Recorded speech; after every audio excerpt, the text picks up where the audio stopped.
أبد ما جيت أبارك لك ولكن جيت بوصيك، على الله ناوي انت تدخل بهالليلة معذبتي. ترى لولا الظروف اللي عطتك وحدت محاكيك، قسم بالله ما تدخل عليها لو على رقبتي.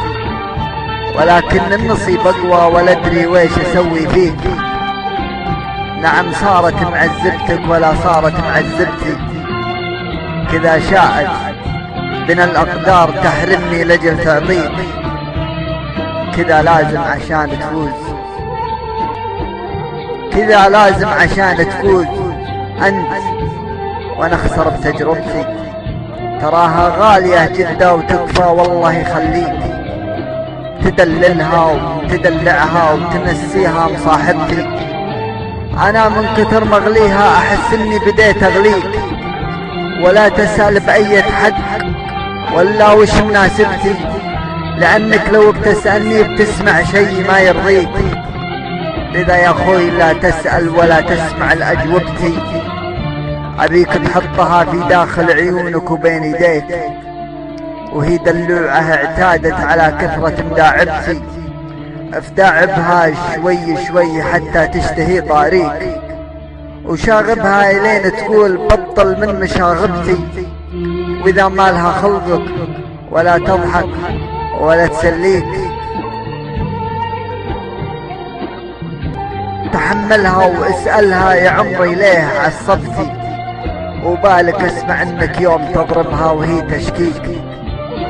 ما يحتاج اوري لك ابتن الضرب موهبتي، صحيح انك بتملكها ومعك العقد بالتمليك، وانا عارف حدود الله من حقك معاقبتي.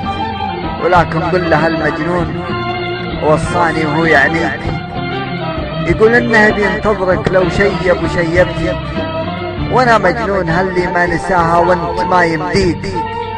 تغطي ذكرياتي في هواها وربع تجربتي، احس اني تماديت بكلامي والغضب حاديك، ولو انك في مكاني ما تفكر في محاسبتي.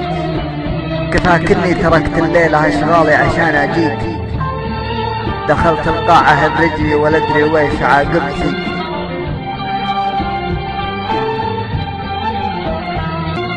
وانا ما جيت اخرب عرسك الليلة ولا اذيك، انا جيتك عشان اخاطبك وانت تسمع مخاطبتي.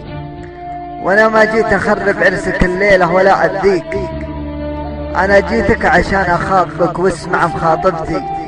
توصى وانتبه واحرص عليها والله يهنيك.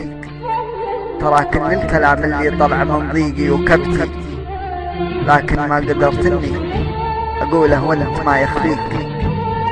اخاف اني اذا قلته تقوم وتقطع رقبتي، لكن ما قدرت اني اقوله وانت ما يخفيك. اخاف اني اذا قلته تقوم وتقطع رقبتي.